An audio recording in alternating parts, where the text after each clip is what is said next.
প্রিয় শ্রোতা বন্ধুগণ, আসসালামু আলাইকুম। গল্পের চাদর চ্যানেল থেকে জানাই আন্তরিক প্রীতি ও শুভেচ্ছা। সবাই কেমন আছেন? আশা রাখি ভালো আছেন।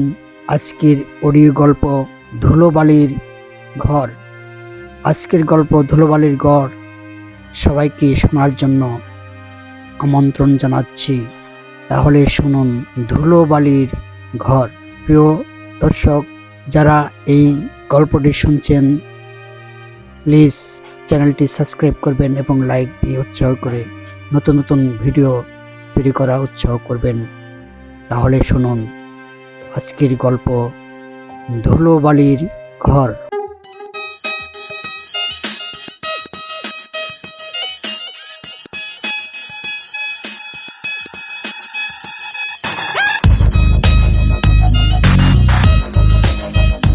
এক গরিব মেথর, তার একটি পুত্র সন্তান হওয়ার 7 দিনের মাথায় সেই ছোট্ট বাচ্চা পুত্র সন্তানের মা মারা যায়। তখন তার বাবা মেথর কি করবে? তাকে লালন পালন করবে না কামাই রোজগার করবে? দেশের পরিস্থিতি ভালো না, কাম কাজ কোথায় পাওয়া যায় না। অনেক ঘুরে বাড়ি ঘরে মেথরে কাজ করে সামান্য কিছু টাকা পায়, তা দিয়ে ছেলের দুধের পয়সা হয় না। কি করবে? সারাদিন ঘুরে কষ্টের কাজ করে 2-4-5 টাকা যা পায় তা দিয়ে তার সন্তানকে গরুর দুধ কিনে দেয়। সে কোনোদিন খেতে পায়, কোনোদিন খেতে পায় না। খুবই কষ্ট করে তার সন্তানকে এইভাবে মানুষ করতে থাকে। যখন ছেলেটির বয়স 5 বছর হলো, তখন তাকে স্কুলে ভর্তি করে দিল। ভর্তি করে দেওয়ার পরে তখন তো আরো টাকা পয়সার দরকার। সে কি করবে? সে নানান ধরনের কাজ করতে, শুধু মেথরের কাজ না, আরো অনেক কিছু কাজ করতে লাগলো। তার আশা তার সন্তানকে সে ডাক্তার বানাবেই, এটাই হলো তার মনের বাসনা। অনেক কষ্ট করে তাকে লালন পালন করতে শুরু করে। তখন তাকে স্কুলে ভর্তি করে দেয়। ছেলেটির মাথার ব্রেন খুবই ভালো, প্রত্যেক ক্লাসে সে ফার্স্ট হয়। এই ছেলের লেখাপড়ার আগ্রহ দিকে তার বাবার উৎসাহ আরো বেড়ে গেল যে না, আমার যত কষ্টই হোক, যত দুঃখই হোক, আমি আমার ছেলেকে লেখাপড়া শেখাবো, আমি ডাক্তার বানাবো। যেহেতু আমার বাবা মা বিনা চিকিৎসায় মারা গেছে, আমি চিকিৎসা করাতে পারি নাই। আমার আশা আমার ছেলে ডাক্তার হয়ে গরিব মানুষের সেবা করবে, চিকিৎসা করবে, এটাই আমার বড় আশা। তো যাই হোক, ছেলেটি বেশ লেখাপড়া করতে শুরু করেন। ক্লাস 1-এ ফার্স্ট, ক্লাস 2-তে ফার্স্ট, ক্লাস 5-এ সে বৃত্তি পাইল। বৃত্তি পাওয়ার পরে সে হাই স্কুলে ভর্তি হলো। ক্লাস 8 পর্যন্ত তার সরকার টাকা পায় এবং তার বাবা যে টাকা উপার্জন করে তা দিয়ে মোটামুটি সে লেখাপড়া দিকে অগ্রসর হয়। এইভাবে সে এসএসসিতে 5টি লেটার নিয়ে সে পাশ করলো। পাশ করার পরে সে তখন তার বাবাকে বলল, বাবা, আমাকে ভালো কলেজে ভর্তি করে দিতে হবে, তা না হলে আমি ভালো রেজাল্ট করতে পারবো না এবং ভালো ছাত্র হতে পারবো না, তোমার আশা আমি পূরণ করতে পারবো না। যেহেতু তোমার আশা আমাকে ডাক্তার বানাবে, তাহলে তুমি আমাকে ভালো কলেজে ভর্তি করে দিবে। তারপর সেই ছেলেটির বাবা, সেই দুঃখী মেথর, গরিব মেথর, তখন তার সন্তানকে বলল, বাবা, আমার যত কষ্টই হোক, আমি তোকে লেখাপড়া করাবো, তুই চিন্তা করিস না বাবা। তখন সে আরো কঠোর পরিশ্রম করতে থাকে, রাত দিন পরিশ্রম করে টাকা জোগাড় করে। তখন তার ছেলে বলল যে, বাবা, ঢাকায় ভালো কলেজে ভর্তি হইতে অনেক টাকার দরকার, নিম্নে 20,000 টাকা লাগবে। তখন তার বাবা বলল যে ঠিক আছে বাবা, তুই চিন্তা করিস না। তখন সেই গরিব মেথর প্রচুর কাজ করতে শুরু করলো এবং মানুষের কাছে কিছু টাকা সাহায্য চাইতে লাগলো যে আমার ছেলে খুবই ভালো, 5টা লেটার নিয়ে পাশ করছে, আপনারা কিছু সহযোগিতা করেন, আমার আশা আমার ছেলেকে ডাক্তার বানাবো। তো অনেকেই টাকা পয়সা দেয়, অনেকেই দেয় না, যারা ভালো লোক তারা দেয়। যেহেতু তার ছেলেকে লেখাপড়া করাবে এবং ভালো রেজাল্ট করেছে, এই ভেবে অনেকেই টাকা দেয়। এইভাবে টাকা জোগাড় করতে করতে তার 15,000 টাকা সংগ্রহ হলো, আর মাত্র 20,000 টাকা হতে 5,000 টাকা বাকি। অনেক খোঁজাখুঁজির পর কোনো টাকা পয়সা সে পাইল না। কি করবে তার সেই দুঃখী বাবা? তখন সে গেল ব্লাড সেন্টারে, যেখানে রক্ত বিক্রি করে। তখন তার বাবা চলে গেল সেই ব্লাড সেন্টারে রক্ত দেওয়ার জন্য। তখন বলল যে আমাকে 5,000 টাকা দিতে হবে, আমার যত রক্ত লাগুক আপনারা নেন, কিন্তু আমাকে 5,000 টাকা দিতে হবে। সেই দুঃখী মাথুরের চোখ দিয়ে জ্বর জ্বর করে পানি পড়তে লাগলো। এই দেখে সেই ব্লাড সেন্টারের লোক খুবই দয়া হলো যে ঠিক আছে, আপনার কাছ থেকে তো 2 ব্যাগের উপরে রক্ত নেওয়া যাবে না, 2 ব্যাগের উপরে নিলে আপনি মারা যাবেন। বললেন না, আপনি 3 ব্যাগ নেন, তাও আমাকে 5,000 টাকা দিতে হবে। তখন বললো যে ঠিক আছে, আপনার 3 ব্যাগ নিব না, 2 ব্যাগই নেব। ঠিক আছে, আপনি যেহেতু বললেন যে আপনার ছেলে লেখাপড়া করবে, পড়তে হবে, এই জন্য ঠিক আছে, 2 ব্যাগে আপনাকে 5,000 টাকাই দিব। তখন সেই দুঃখী বাবা সেই রক্ত বিক্রি করে 5,000 টাকা জোগাড় করে আনলো, তার সন্তানকে দিল যে বাবা এই নাও এই 5,000 টাকা, আর আগের 15,000 টাকায় 20,000 টাকা হলো, এখন তুমি আগামীকালকেই চলে যাবে ঢাকায়, যে তুমি ভালো কলেজে ভর্তি হবে। তখন তার সেই দুঃখী বাবার সন্তান, তার দুঃখী বাবার ছেলে খুবই খুশি হলো, খুশিতে আত্মহারা। তখন সে চিন্তা করলো আমি ভালো কলেজে পড়বো এবং ভালো রেজাল্ট করবো, ভালোভাবে লেখাপড়া করে আমাকে ডাক্তার হতে হবে, যেহেতু বাবা আমাকে নিয়ে অনেক আশা করছে আমি ডাক্তার হব।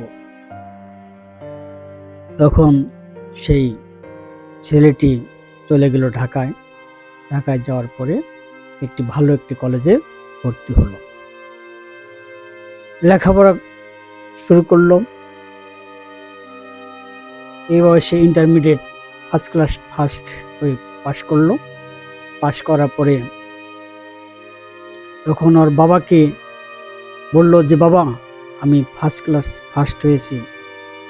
তখন ওর বাবা অনেক দোয়া করলো যে ঠিক আছে বাবা, তুই তাহলে এখন ভালো মেডিকেল কলেজে ভর্তি হওয়ার জন্য চেষ্টা কর। তখন সেই ছেলেটি বলল যে ঠিক আছে বাবা, আমি চেষ্টা করে দেখি। তখন বিভিন্ন মেডিকেল কলেজে ভর্তি হওয়ার জন্য সে অ্যাপ্লিকেশন করলো এবং ভালো ঢাকা মেডিকেল কলেজে সে চান্স পেল। তখন সে ডাক্তারি পড়তে লাগলো। তখন ওর বাবার আনন্দে উৎফুল্লিত হয়ে বুক ভরে গেল যে আমার ছেলে এখন তাহলে ডাক্তার হবে। এই খুশিতে আত্মহারা হয়ে গ্রামের সবাইকে বলতে লাগলো আমার ছেলে ডাক্তারি চান্স পেয়েছে, ডাক্তার হবে, এখন আর গরিব মানুষের কোনো বিনা চিকিৎসায় মরতে হবে না, আমার ছেলে তাদেরকে চিকিৎসা করাবে। এই বলে বলে গ্রামে লোকজনদের সাথে কথা বলতে থাকে।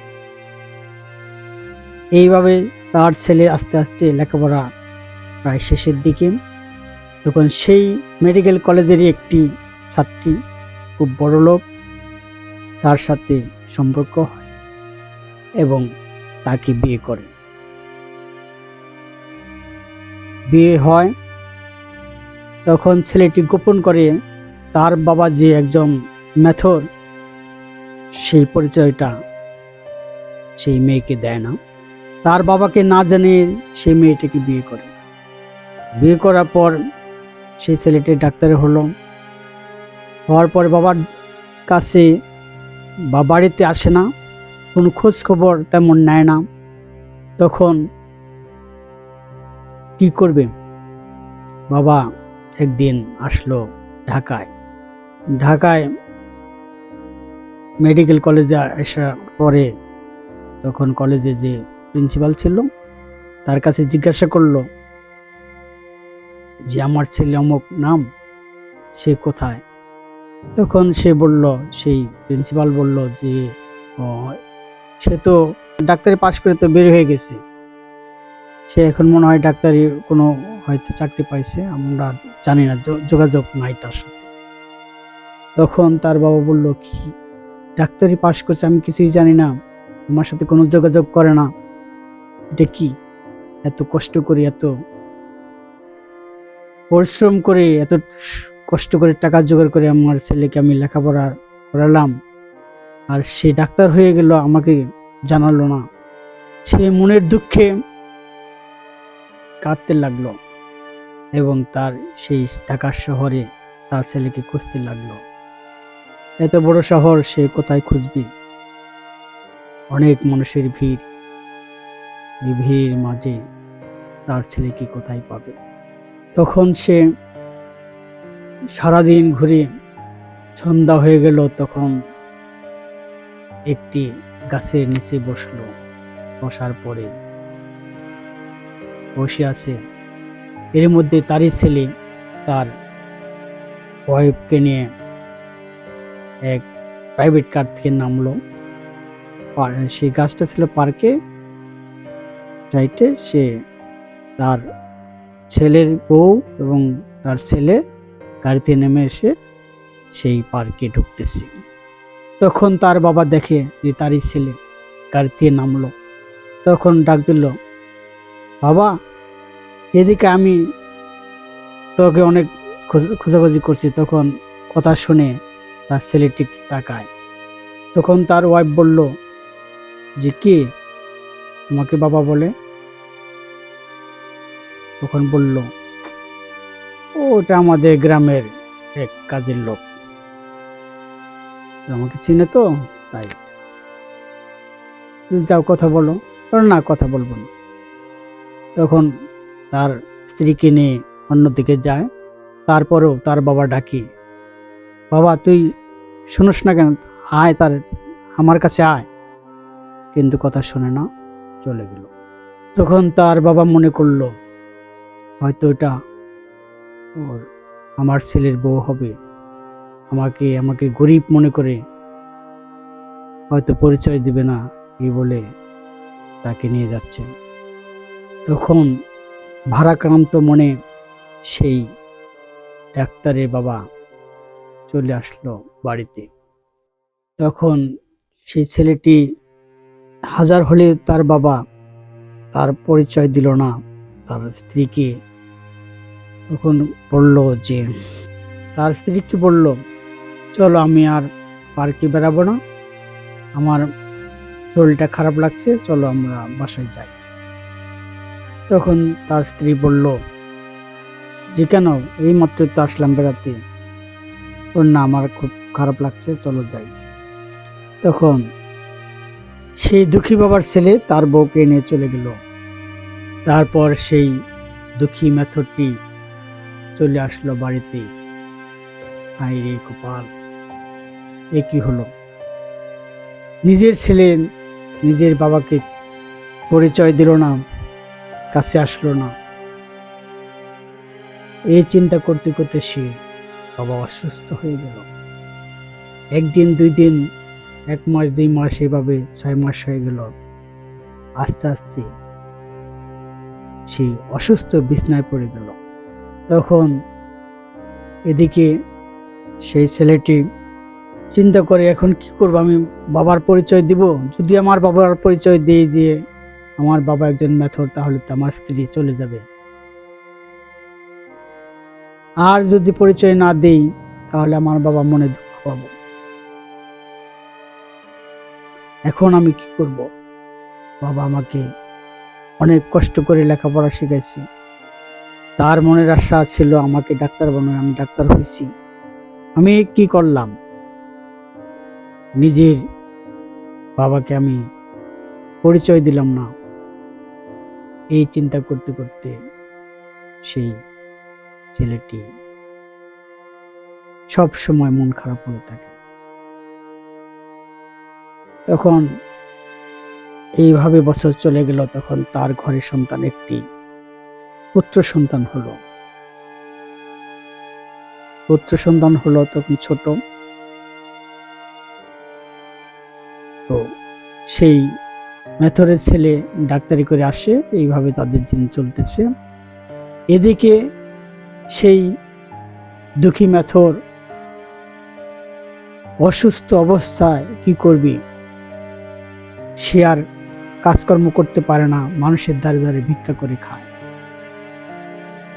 সে আর তো পরিশ্রম করতে পারে না, মানুষের ঘরে ঘরে মানুষের কাছে চাই চিনতে ভিক্ষা টিক্ষা করে খায়। তো একদিন সেই মেথরের ছেলের যে ঘরে যে পুত্র সন্তান হচ্ছে ছোট, সে পায়খানা করে সারা শরীর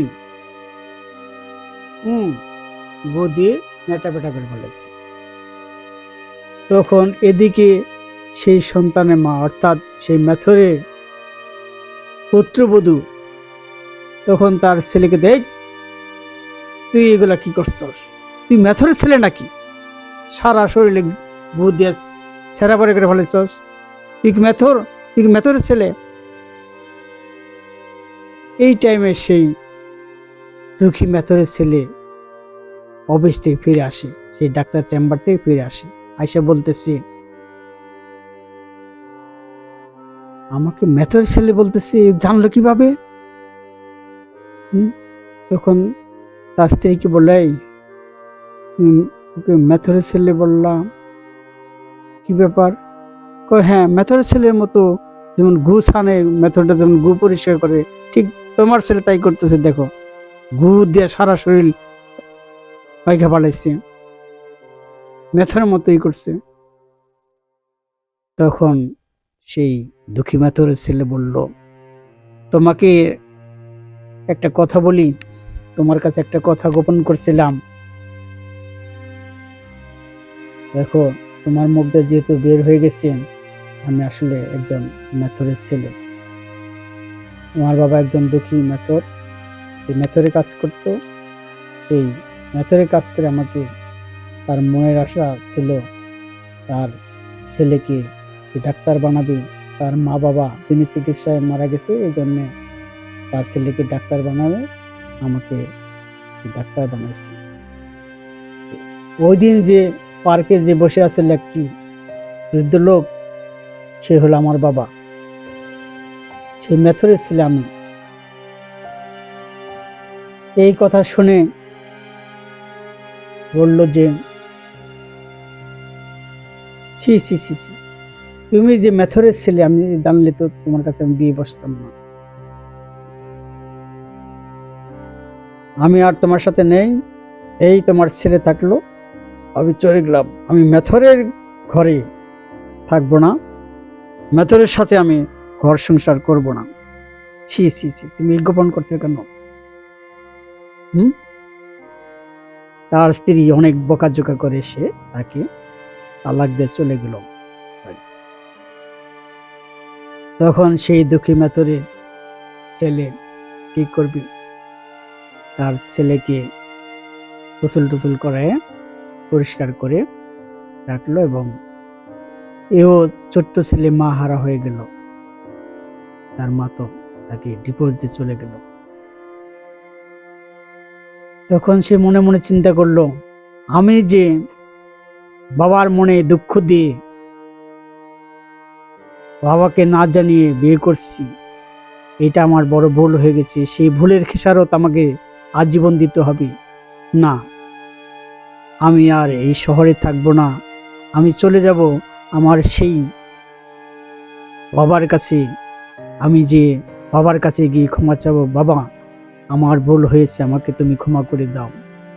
তখন তার সেই ছোট্ট সন্তানকে কোলে নিয়ে সে চলে আসলো সেই গ্রামের বাড়িতে। গ্রামের বাড়িতে এসে দেখে তার বাবা অসুস্থ। ভিক্ষা করে ঘরে ঢুকলো, কেমন কিছু চাউল নিয়ে আসলো ঘরে। তখন সেই ডাক্তার বলল যে, বাবা তুমি কোথায় গেছিলে? তখন তার বাবা অজরে চোখ দিয়ে পানি ঝরঝর করে করতে লাগলো, দূর হয়ে যা আমার সামনে থেকে, তুই আমার সন্তান না। যে সন্তান বাবাকে পরিচয় দেয় না, আমি তার বাবা না, তুই চলে যা। আমি এখন ভিক্ষা করে খাই, অনেক শান্তি আছি। আমি চাইছিলাম যে আমার ছেলেকে আমি ডাক্তার বানাবো, ডাক্তার বানাইছি ঠিকই, কিন্তু আমার ছেলে সে মানুষ না, সে হয়েছে অমানুষ। যা, তুই এখান থেকে চলে যা, তুই আমার সন্তান না। যে সন্তান বাবাকে চিনে না, বাবার পরিচয় দেয় না, সে আমার সন্তান হতে পারে না। আমি ভিক্ষা করে খাই, এতে আমি খুব সুখী আছি। আমি চাইছিলাম তোকে ডাক্তার বানাবো, তুই ডাক্তার হয়েছিস, যা, তোর মতো ছেলে আমাকে লাগবে না। তখন সেই তার সন্তান বলে, বাবা আমি ভুল করছি, তুমি আমাকে ক্ষমা করে দাও। সেই তার সন্তান তার বাবার পায়ে ধরে কান্নাকাটি করতে লাগলো, বাবা আমি ভুল করেছি, তুমি আমাকে ক্ষমা করে দাও। এই যে তোমার নাতিন, এই নাও, সে আমাকে ছেড়ে চলে, তোমার বৌমা আমাকে ছেড়ে চলে গেছে, আমি তোমার কাছে ফিরে আসছি। আমি আর ওখানে যাব না, আমি এই গ্রামেই একটা চেম্বার দিয়ে আমি গরিব দুঃখীদের সেবা করে যাব, চিকিৎসা করে দেব। বাবা তুমি আমাকে ক্ষমা করে দাও, আমি ভুল করেছি। তখন হাজার হলেও সন্তান, বাবার কাছে সন্তান কখনো পর হয় না। তখন তার বাবা তাকে বলল যে, ঠিক আছে, তাহলে তোকে আমি ক্ষমা করে দিলাম, তাহলে আজ থেকে তুই এখানে থাকবি। এই গ্রামের যত লোক, যত গরিব দুঃখী আছে, সবাইকে তুই বিনা পয়সায় চিকিৎসা করাবি, কোনো টাকা পয়সা নিবি না, ঠিক আছে? তখন তার বাবাকে জড়িয়ে ধরে তারা সেখানেই থাকলো এবং গ্রামের দুঃখী মানুষদের সেই ডাক্তার সেবা করতে লাগলো। প্রিয় দর্শক মণ্ডলী, প্রিয় শ্রোতা বন্ধুগণ, গল্পটি কেমন লাগলো কমেন্টস করে জানাবেন এবং লাইক দিয়ে উৎসাহ করবেন, আরো নতুন নতুন গল্প যেন আপনাদেরকে উপহার দিতে পারি। এই বলে গল্পের চাদর চ্যানেল থেকে জানাই আন্তরিক প্রীতি ও শুভেচ্ছা। সবাই ভালো এবং সুস্থ থাকুন। আল্লাহ হাফেজ।